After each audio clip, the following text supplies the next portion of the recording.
Assalamualaikum warahmatullahi wabarakatuh. Saya ucapkan selamat datang dan bergabung kembali kepada seluruh mahasiswa dalam perkuliahan pengantar hukum Indonesia.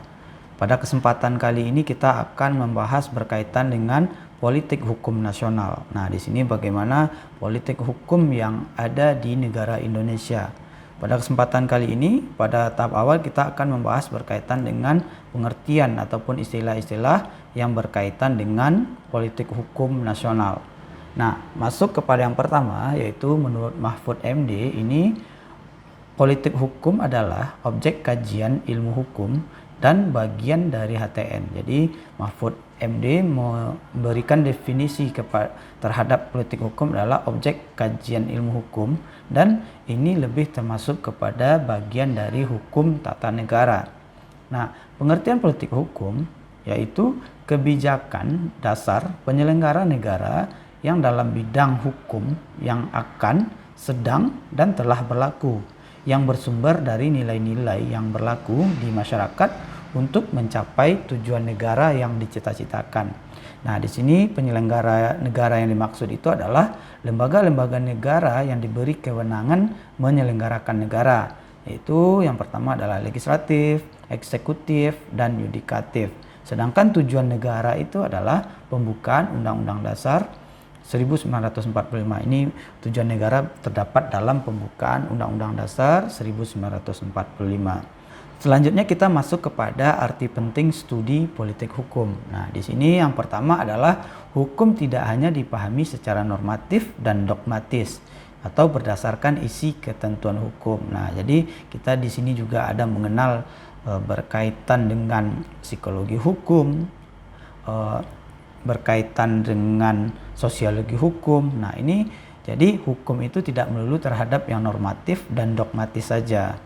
Selanjutnya yang kedua adalah politik hukum merupakan salah satu disiplin hukum alternatif di tengah kebuntuan metodologis dalam memahami kompleksitas hubungan antara hukum dan entitas bukan hukum, yaitu politik. Nah, jadi bagaimana di sini dapat dilakukan suatu penafsiran terhadap hukum. Jadi hukum itu sifatnya lebih luas kajiannya, yaitu tidak melulu berkaitan dengan hal yang dogmatis ataupun normatif seperti yang kita sampaikan sebelum ini. Nah, jadi dalam politik hukum ini juga ada kaidah politik di dalamnya. Bagaimana hukum itu dibentuk. Nah, hukum ini tentunya dibentuk dari lobi-lobi lembaga ataupun orang-orang yang ada di dalam lembaga legislatif misalkan, ataupun permintaan dari badan eksekutif ataupun lembaga eksekutif negara yang berkaitan dengan peraturan ataupun norma hukum. Nah, selanjutnya dalam rangka menggugat kemapanan terhadap hukum yang dipahami secara konvensional otonom tetapi secara fungsional dengan melihat keterkaitan dengan bidang lain dalam masyarakat. Nah, ini arti pentingnya adalah dalam rangka menggugat kemapanan terhadap hukum yang dipahami secara konvensional. Yang dipahami secara konvensional itu yaitu misalkan secara normatifnya undang-undang lalu lintas, misalkan kita harus berjalan ataupun mengendarai kendaraan itu di lajur kiri misalkan. Nah, sedangkan dalam politik hukum ataupun sosiologi hukum atau psikologi hukum ini bisa saja nantinya berbeda penerapannya, tapi itu diamini ataupun dapat dimaklumi dalam kehidupan sehari-hari, karena ini mementingkan kepada keselamatan dari orang-orang yang berkecimpung ataupun orang yang memakai fasilitas umum tersebut. Nah, selanjutnya tujuan utamanya ini masih dalam rangka menggugat ini agar hukum positif dapat terumuskan dengan baik, tidak menimbulkan resistensi di masyarakat, dapat memberi pedoman kepada pembuat undang-undang, penyelenggara negara, dan pengadilan untuk melaksanakan penegakan undang-undang. Ini tidak multitafsir. Nah, jadi politik hukum ini akan memperjelas materi dari hukum itu sendiri. Misalkan satu pasal itu harus dijelaskan secara rinci apa-apa saja yang termasuk unsur dalam satu pasal tersebut. Misalkan pencurian. Nah, pencurian ini misalkan dahulu kita mengenal di pada zaman dahulu bahwa pencurian listrik itu tidak termasuk dalam pencurian karena tidak ada wujudnya. Tetapi seiring dengan perkembangan zaman dan adanya penafsiran, maka manfaat dari pencurian listrik itu merupakan objek ataupun hal yang bisa merugikan orang lain. Nah, ini perkembangannya seperti itu. Jadi harus jelas dituliskan bagaimana materi dari undang-undang ataupun peraturan yang tertulis secara normatif tersebut. Jangan sampai nanti pada akhirnya sebuah undang-undang yang tidak dilalui berdasarkan politik hukum ataupun lobby-lobby ataupun penjelasan-penjelasan dari orang-orang yang berwenang ini membuat suatu materi itu tidak jelas dan menjadi rancu sehingga mengakibatkan menjadi multitafsir. Nah, selanjutnya ini ada 3 kelompok pengertian politik hukum. Yang pertama adalah politik hukum sebagai terjemahan dari Rechtspolitik karena membahas perubahan hukum yang harus dilakukan untuk memenuhi kebutuhan hukum masyarakat. Yang kedua adalah politik hukum bukan sebagai terjemahan dari Rechtspolitik karena yang dibahas misalnya hukum pembangunan. Yang selanjutnya adalah politik hukum membahas public policy. Nah, ini akan kita bahas satu persatu, yang mana pada slide selanjutnya adalah ini politik hukum sebagai terjemahan dari Rechtspolitik. Nah, ini ada beberapa pendapat para ahli, ini Belefroa. Rechtspolitik ini diterjemahkan politik hukum, yaitu bagian dari ilmu hukum yang mempelajari perubahan hukum yang berlaku, yaitu hukum positif. Jadi bagian dari ilmu hukum yang mempelajari perubahan dari hukum positif ataupun hukum yang sedang berlaku yang harus dilakukan guna memenuhi tuntutan baru kehidupan masyarakat. Nah, jadi Belefroa menyampaikan di sini bahwa politik hukum itu bagian dari ilmu hukum yang nantinya untuk mempelajari ataupun memberikan perubahan-perubahan terhadap hukum yang berlaku ini sesuai dengan perkembangan masyarakat.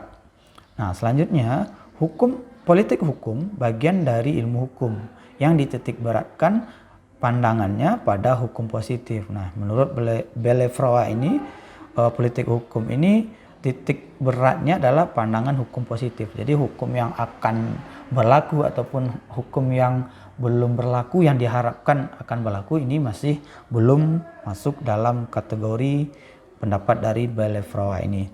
Selanjutnya menurut Utrecht, beliau mengikuti pendapat dari Belefroa, politik hukum membuat suatu ius constituendum yang seharusnya menggantikan ius constitutum. Perubahan apa yang harus dilakukan terhadap hukum yang berlaku agar sesuai dengan kenyataan sosial. Nah, jadi dari Belefroa ini, ius constituendum ini atau hukum yang diharapkan ataupun yang akan berlaku ini dilakukan proses untuk memberlakukannya melalui lembaga-lembaga negara yang berwenang. Misalkan di Indonesia dalam hal ini adalah DPR. Jadi hukum yang belum berlaku ini akan diproses mulai dari naskah akademik, pembahasan rancangan undang-undangnya, nanti sampai ke pengesahan dan keberlakuannya. Nah, jadi Utrecht menyambung bahwa ius constituendum ataupun hukum yang akan berlaku ataupun yang diharapkan berlaku seharusnya ini dapat diproses menjadi ius constitutum ataupun hukum positif agar sesuai dengan kenyataan masyarakat.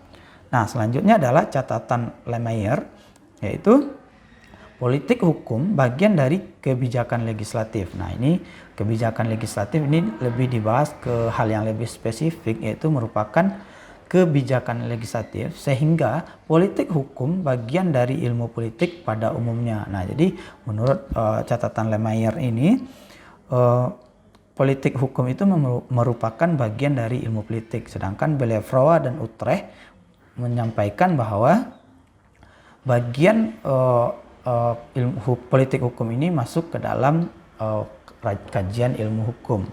Nah, di sini catatan Lemaier ini mengkaji bagaimana proses penetapan hukum yang seharusnya. Nah, jadi seperti yang saya sampaikan tadi bahwa proses penetapan hukum ini tentunya perlu lobby-lobby ataupun penguatan-penguatan argumen agar setiap argumen yang disampaikan oleh lembaga legislatif ataupun lembaga yang berwenang itu menjadi suatu penjelasan dari penyusunan suatu norma dari undang-undang tersebut. Nah, jadi di sini Lemaier lebih mengkaji kepada sistem politiknya, bagaimana suatu materi undang-undang tersebut bisa ditetapkan dan proses-proses lobbynya tersebut bisa memberikan penjelasan terhadap materi yang secara normatif dibuat dalam undang-undang ataupun peraturan yang seterusnya. Kita lanjut sebagai politik hukum bukan sebagai terjemahan dari Recht politik. Ini yang kedua. Ini menurut pendapat Mahfud MD, ini ada 4. Yaitu politik hukum adalah legal policy, yaitu garis kebijakan resmi tentang hukum yang akan diberlakukan, baik dengan pembuatan hukum yang baru maupun dengan penggantian hukum lama dalam rangka mencapai tujuan negara. Nah, jadi Mahfud menyatakan bahwa politik hukum ini merupakan legal policy, yaitu garis kebijakan resmi. Nah, jadi politik hukum itu merupakan garis kebijakan resmi oleh negara tentang hukum yang akan diberlakukan. Nah, jadi hukum yang akan diberlakukan ini tentunya kita kembali lagi kepada yang sebelumnya, yaitu ius constituendum yang akan diproses menjadi hukum positif ataupun ius constitutum dalam negara Indonesia. Nah, jadi baik dengan pembuatan hukum baru ini bisa saja dibuat hukum baru yang sama sekali yang berbeda dengan hukum yang lama. Nah, di sini juga dapat dilakukan dengan cara penggantian hukum lama dalam rangka mencapai tujuan negara.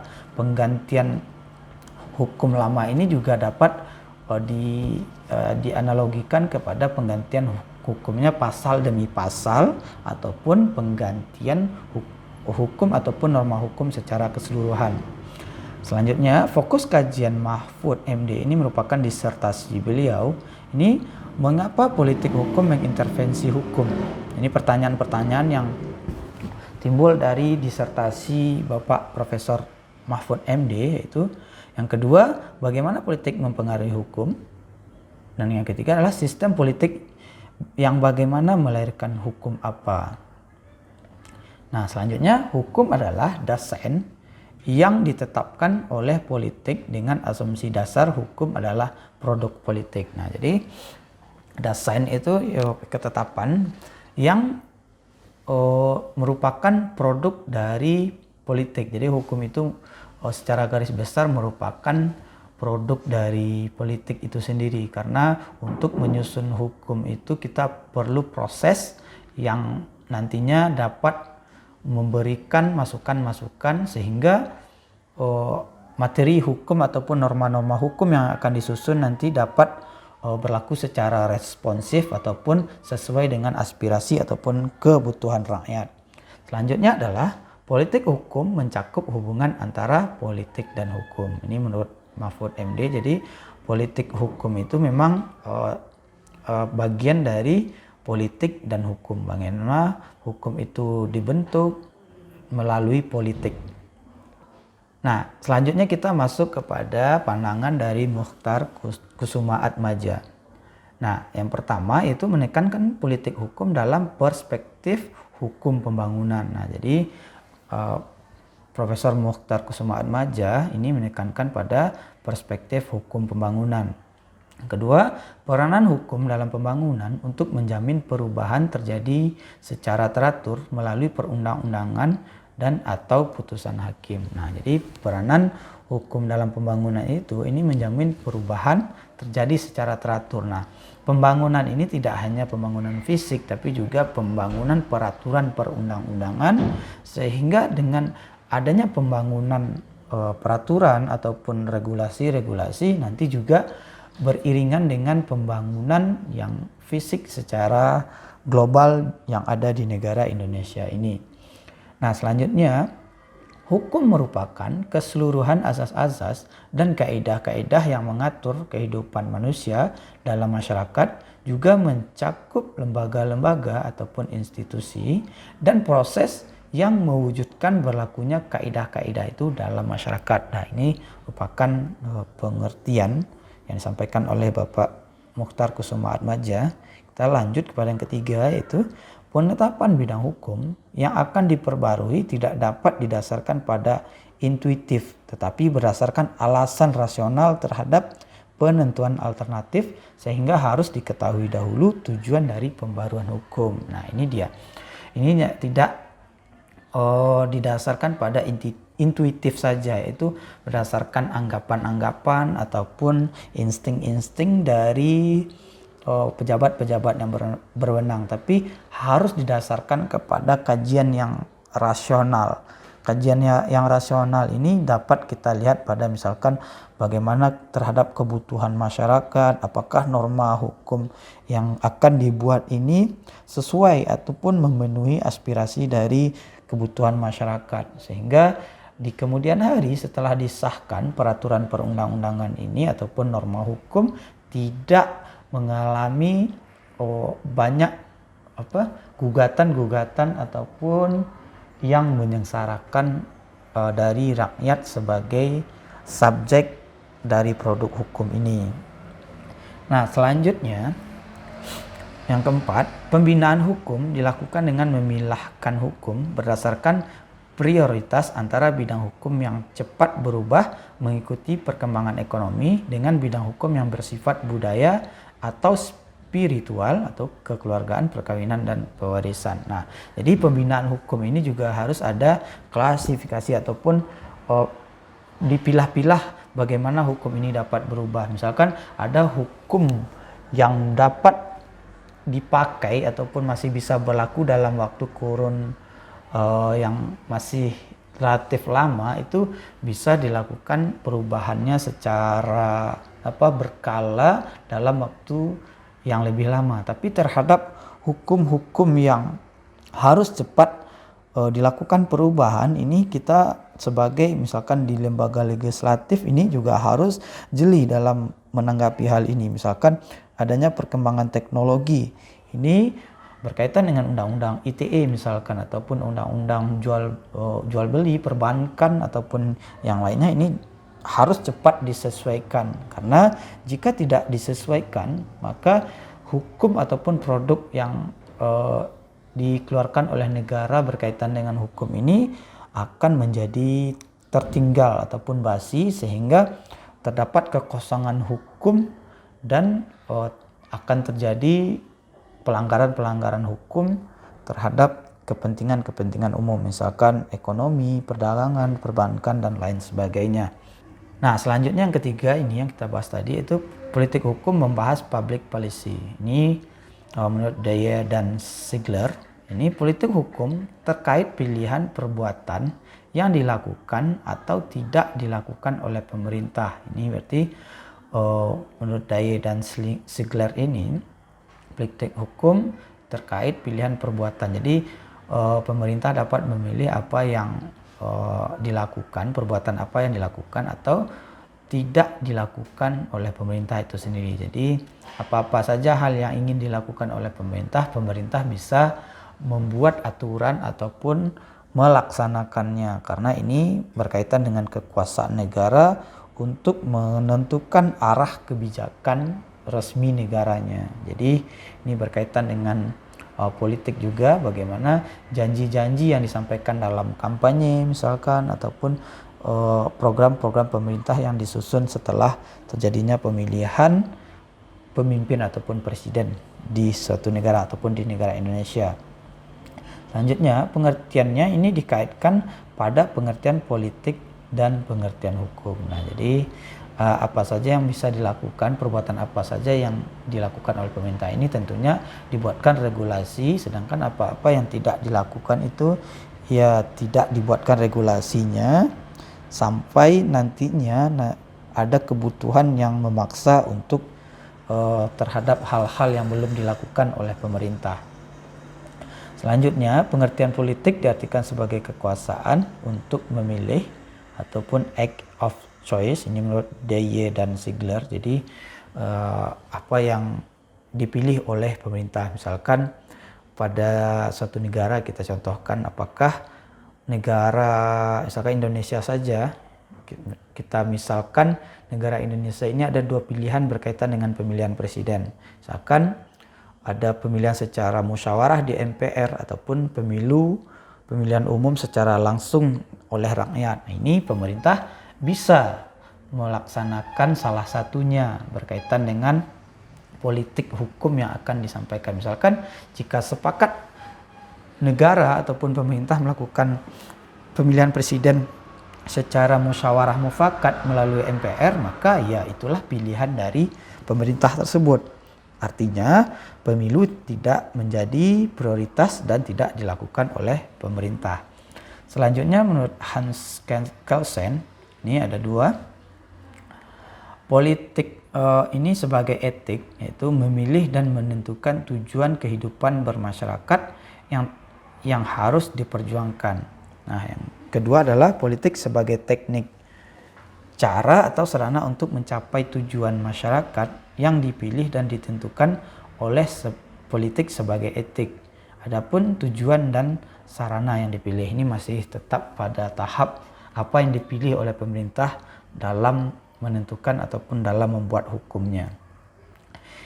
Kita lanjut kepada pengertian ini dari para ahli lainnya, pengertian politik hukum. Yang pertama adalah T.M. Radi. Politik hukum sebagai pernyataan kehendak penguasa negara mengenai hukum yang berlaku di wilayahnya dan mengenai arah perkembangan hukum yang dibangun. Ini saling keterkaitan antara ius constitutum dan ius constituendum. Ius constitutum itu saya ulangi lagi bahwa itu adalah hukum positif, dan ius constituendum itu adalah hukum yang dicita-citakan tapi belum berlaku.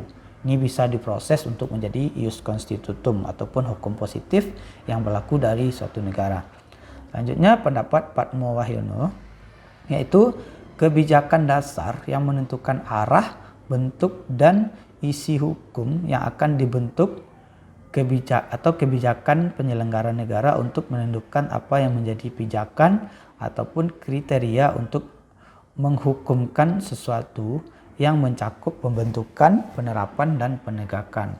Itu fokus pada ius constituendum.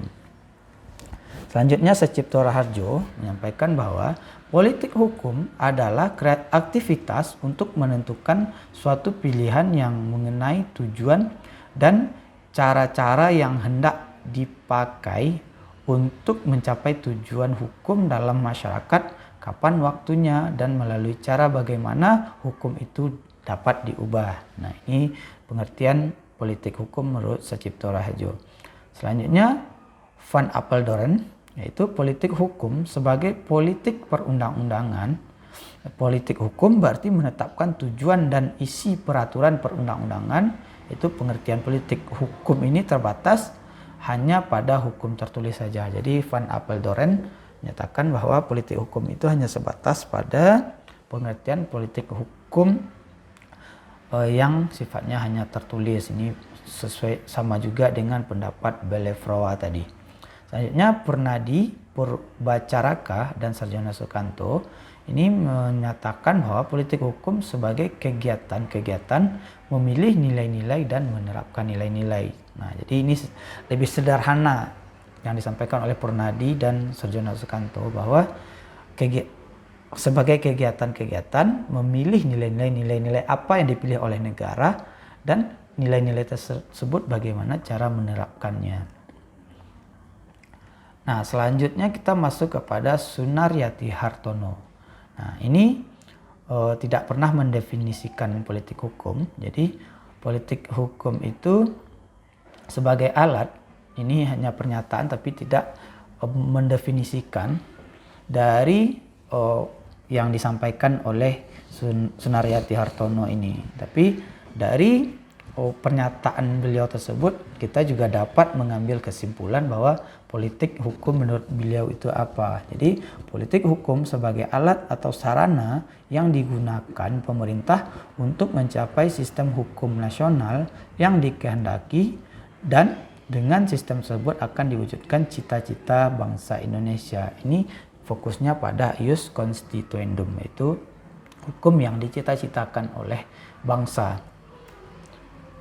Selanjutnya Abdul Hakim Garuda Nusantara, ini politik hukum adalah legal policy yang hendak diterapkan secara nasional oleh suatu pemerintah tertentu. Ini cakupan politik hukum tersebut yaitu pelaksanaan ketentuan hukum yang ada secara konsisten. Yang kedua, pembaruan ketentuan hukum yang telah ada dan yang usang, dan membentuk baru sesuai dengan kebutuhan masyarakat, yaitu dari ius constitutum ke ius constituendum. Maksudnya di sini adalah dari hukum yang lama itu ternyata sudah usang. Nah, jadi kita membutuhkan ius constituendum ataupun hukum yang dicita-citakan oleh masyarakat ini menjadi hukum positif dan diterapkan di negara kita, Indonesia. Selanjutnya adalah penegasan fungsi lembaga penegak ataupun pelaksana hukum. Nah, jadi penegasan ini perlu dibahas ataupun dirampungkan dalam kajian politik hukumnya. Selanjutnya, meningkatkan kesadaran hukum masyarakat. Jadi ini jadi cakupan politik hukum menurut Abdul Hakim Garuda Nusantara. Selanjutnya adalah menurut Sugeng Istanto. Nah, merujuk pada pendapat Blefroa, politik hukum adalah bagian dari ilmu hukum yang menelaah perubahan tertentu hukum yang berlaku dengan memilih dan menentukan ketentuan hukum tentang tujuan beserta cara dan sarana untuk mencapai tujuan tersebut dalam memenuhi kebutuhan masyarakat. Nah, jadi Sugeng Istanto ini merujuk juga kepada pendapat dari Blefroa. Jadi Blefroa menyatakan demikian, dan ini pendapat para ahli yang kita bahas pada kesempatan ini seluruhnya ini dapat kita simpulkan. Saya lebih cenderung kepada kesimpulan dari pengertian dari politik hukum itu sendiri adalah dari pendapat dari Mahfud MD. Ini merupakan satu garis kebijakan resmi. Jadi garis kebijakan resmi yang dibuat oleh negara tentang hukum yang akan diberlakukan baik dengan pembuatan hukum baru maupun dengan penggantian hukum lama dalam rangka mencapai tujuan negara. Nah, kita juga dapat berargumen, jadi ketika mahasiswa, Bapak, Ibu maupun rekan-rekan nanti juga dapat memilih mana pengertian hukum yang politik hukum yang tepat menurut mahasiswa. Ini bisa bebas saja karena kita bebas untuk menyampaikan pendapat kita masing-masing. Selanjutnya kita masuk kepada bahasan yaitu politik hukum Indonesia pra dan pasca kemerdekaan. Nah, tentunya pada pra kemerdekaan kita sudah membahas ini berkaitan dengan hukum ataupun produk hukum yang dipakai oleh Indonesia pra kemerdekaan ataupun sebelum kemerdekaan itu hukum Belanda, yang mana kita digolongkan dalam golongan bumi putra Eropa dan Timur Asing. Nah, selain itu juga ada hukum adat sebagai politik hukum Indonesia pada saat itu. Jadi pada saat itu kita hanya bisa bermain ataupun menentukan politik hukum kita ataupun melaksanakan politik hukum dalam kajian hukum adat saja. Karena pada hukum warisan Belanda itu masih dipegang ataupun diatur maupun dirubah oleh pemerintah kolonial Belanda. Nah, selanjutnya hukum yang berlaku di Indonesia adalah hukum ataupun peraturan perundang-undangan yang didasarkan kepada landasan ideologi dan konstitusi negara Indonesia, yaitu Pancasila dan Undang-Undang Dasar 1945, atau hukum yang dibangun atas kreativitas yang didasarkan atas cita rasa dan rekayasa bangsa sendiri. Sehubungan dengan itu, hukum Indonesia sebenarnya tidak lain adalah hukum yang bersumber dari nilai-nilai budaya bangsa yang sudah lama ada dan berkembang sekarang. Ini pendapat dari Sunaryati Hartono. Ini politik hukum menuju sistem hukum nasional. Itu alumni Bandung 1991 halaman 64. Nah, jadi sebenarnya hukum yang berlaku di Indonesia itu diharapkan adalah hukum yang produknya dari bangsa Indonesia asli. Nah, bagaimana ini kita dapat menyikapi, apakah memang benar seperti itu ataupun kita belum siap untuk itu? Karena sampai saat ini kita masih mengadopsi banyak peraturan yang kita adopsi dari aturan hukum yang berasal dari kolonial Belanda. Nah, ini sebenarnya banyak debat-debat ataupun pendapat-pendapat dari ahli hukum berkaitan dengan hal ini. Mengapa kita masih belum bisa membuat produk hukum kita sendiri? Nah, nanti akan kita bahas pada kesempatan ataupun perkuliahan selanjutnya. Karena ini ada juga pertanyaan-pertanyaan nanti pada perkuliahan hukum perdata, pidana, dan lain sebagainya. Ini tadi dalam tahap pasca kemerdekaan yang berlandaskan Undang-Undang Dasar 45, kita masuk pada ini pasca proklamasi. Kita lanjutkan, yaitu Indonesia dihadapkan pada dua pilihan dalam menentukan sistem hukum nasional, yaitu sistem hukum kolonial dengan segala seluk-beluknya dan sistem hukum rakyat dengan segala keanekaragamannya. Pada awalnya ini pemuka-pemuka nasional mencoba membangun hukum Indonesia dengan mencoba melepaskan diri dari ide-ide hukum kolonial. Akan tetapi dalam kenyataannya berakhir dengan pengakuan bahwa proses realisasinya ternyata tidak sesederhana model-model strategiknya dalam doktrin. Nah, jadi berdasarkan doktrin, pengubahan ataupun pembuatan produk-produk hukum nasional itu ternyata kalau kita baca ini kelihatannya mudah, tapi ternyata pada saat pembentukannya itu sangat sulit. Nah, ini dikarenakan harus ada seperti yang saya sampaikan tadi, yaitu harus ada argumen-argumen yang didasarkan di sini, yaitu berkaitan dengan politik hukumnya, karena setiap orang di dalam misalkan sidang pembuatan suatu produk hukum nasional ataupun original milik Indonesia misalkan, ini tentunya setiap orang itu memiliki pandangan-pandangan yang berbeda. Misalkan di sana ada 50 orang ataupun ratusan orang, maka untuk satu pasal saja jika ada pendapat orang berbeda dalam satu forum tersebut, maka harus didengarkan. Itu tentunya akan membutuhkan waktu yang sangat lama. Sedangkan pasca kemerdekaan kita harus menetapkan hukum kita sebagai hukum nasional dan dapat mengisi kekosongan-kekosongan hukum yang ada di Indonesia. Nah, jadi ternyata pada saat itu pendiri bangsa kita ataupun para tokoh-tokoh nasional pada saat itu tetap memilih pada akhirnya memakai hukum kolonial Belanda untuk mengisi kekosongan hukum pada saat itu. Selanjutnya yang kedua, sistem hukum nasional ada pertimbangan tidak boleh ada kekosongan hukum nih yang saya sampaikan tadi. Jadi tidak boleh ada kekosongan hukum dalam suatu negara, karena jika ada kekosongan hukum maka negara itu dipastikan akan kacau karena tidak ada norma yang mengaturnya. Nah, ini disahkan ataupun dilegalkan oleh Undang-Undang Dasar itu sendiri, yaitu dalam Pasal 1 Aturan Peralihan Undang-Undang Dasar 1945 ini setelah amandemen. Kalau sebelum amandemen itu Pasal 2 Aturan Peralihannya menyatakan bahwa ini untuk mengisi kekosongan hukum, karena kita belum mampu membuat produk hukum kita sendiri, maka dalam kekosongan hukum, maka hukum yang sebelumnya telah berlaku di Indonesia itu masih tetap berlaku sebelum ada aturan baru yang mengaturnya. Nah, jadi yang membedakannya sekarang adalah dulu kita mengenal adanya penggolongan masyarakat ataupun penggolongan rakyat. Setelah pasca proklamasi itu tidak ada lagi penggolongan dari rakyat ataupun masyarakat Indonesia sendiri. Selanjutnya adalah upaya pembangunan hukum di Indonesia hingga saat ini senantiasa dilakukan dengan cara memperbaiki, mengganti atau menyempurnakan peraturan warisan kolonial dengan peraturan-peraturan berdasarkan nilai-nilai sosial budaya bangsa Indonesia sendiri sesuai dengan perkembangan zaman. Nah, jadi kita hanya bisa membuat aturan, yaitu dengan mengubah sedikit demi sedikit secara bertahap agar pada suatu saat kita nanti bisa menggunakan ataupun memakai hukum buatan kita sendiri. Nah, selanjutnya adalah proses pembangunan hukum nasional pada masa reformasi.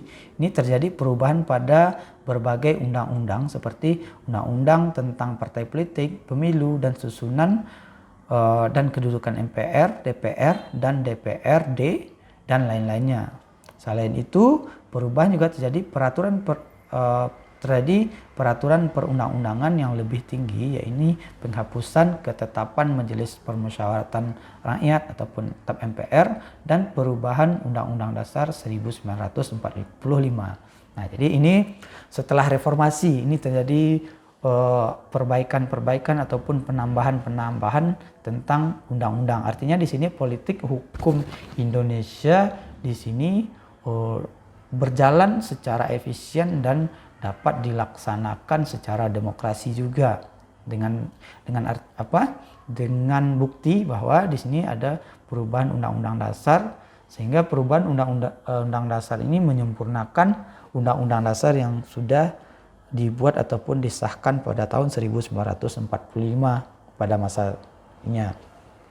Selanjutnya adalah pembangunan hukum nasional hendaknya dapat menciptakan rasa keadilan bagi seluruh masyarakat Indonesia dan tanpa membedakan ras, golongan, suku, partai, agama, dan bukan untuk kepentingan kelompok tertentu atau individu. Nah, ini salah satu upaya untuk tidak membeda-bedakan warga negara Indonesia. Jadi tidak ada lagi penggolongan-penggolongan negara ataupun warga negara yang ada di Indonesia.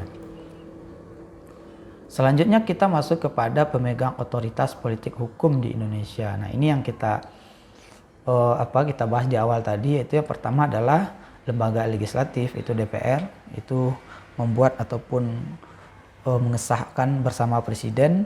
Ini berkaitan dengan undang-undang. Lembaga eksekutif menjalankan bagaimana politik hukum dari lembaga eksekutif dalam menjalankan pemerintahan yang didasarkan pada undang-undang yang dibuat oleh lembaga legislatif.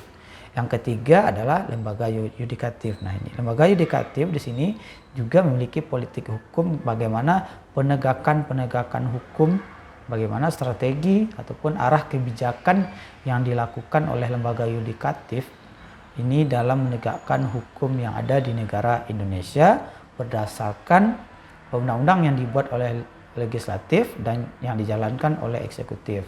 Selanjutnya, pasca perubahan Undang-Undang Dasar 1945, tentunya ada perubahan lembaga negara. Ini ada tambahan lembaga negara yang sifatnya independen. Nah, jadi ini juga ada politik hukum yang berjalan di lembaga negara independen ini, yaitu Komisi Nasional Hak Asasi Manusia, Komnas HAM, Komisi Pemberantasan Korupsi, Komisi Penyiaran Indonesia, Komisi Yudisial, Komisi Pemilihan Umum, Komisi Pengawas Persaingan Usaha, dan Komisi Nasional Perlindungan Anak Indonesia. Nah, ini merupakan pemegang otoritas politik hukum di Indonesia saat ini. Ini berdasarkan Undang-Undang Dasar yang telah diubah yang keempat kalinya. Nah, ini otoritas ini bisa berhak menentukan politik hukum dari negara Indonesia ini tentunya sesuai dengan porsi dan kewenangannya. Tidak bisa mengambil kewenangan yang satu dengan yang lainnya. Tapi untuk lembaga legislatif, eksekutif, yudikatif, ini bisa saling mengawasi, sedangkan lembaga independen ini lepas dari pengawasan, sehingga dia itu bisa bergerak berdasarkan atas keinginan ataupun keputusan bersama, sehingga nanti bisa melahirkan hal-hal yang bisa membuat terjadinya keamanan ataupun kesejahteraan dalam kehidupan bermasyarakat di Indonesia. Lembaga independen ini juga bisa nantinya mengawasi ataupun memberikan masukan-masukan kepada pemerintah. Dalam hal ini adalah lembaga eksekutif, legislatif ataupun yudikatif. Nah, selanjutnya kita masuk kepada peranan politik hukum dalam pembaruan dan pembangunan hukum di Indonesia. Nah, di sini gini ada dua ya. Politik hukum adalah legal policy yang telah atau akan dilaksanakan secara nasional oleh pemerintah yang meliputi. Nah, jadi peranannya adalah untuk melakukan pembangunan hukum yang berintikan pada pembuatan dan pembaruan terhadap materi-materi hukum agar dapat sesuai dengan kebutuhan. Nah, jadi peranan politik hukum yaitu adalah pembangunan hukum itu sendiri. Jadi bagaimana hukum itu diperbarui, diubah ataupun dibuat terhadap hal-hal yang belum ditetapkan di negara ini. Selanjutnya yang kedua adalah pelaksanaan ketentuan hukum yang telah ada, termasuk penegasan fungsi lembaga dan pembinaan para penegak hukum. Nah, jadi parananya adalah ini politik hukum, yaitu melaksanakan ataupun sebagai pelaksana ketentuan hukum yang telah ada, termasuk penegasan fungsi lembaga. Jadi bagaimana politik hukum memberikan penegasan terhadap misalkan fungsi dari lembaga yudikatif, eksekutif maupun yang lainnya. Dan di sini politik hukum juga nanti bisa menentukan ataupun memberikan arahan bagaimana pembinaan kepada para penegak hukum yang ada di Indonesia. Seperti itu.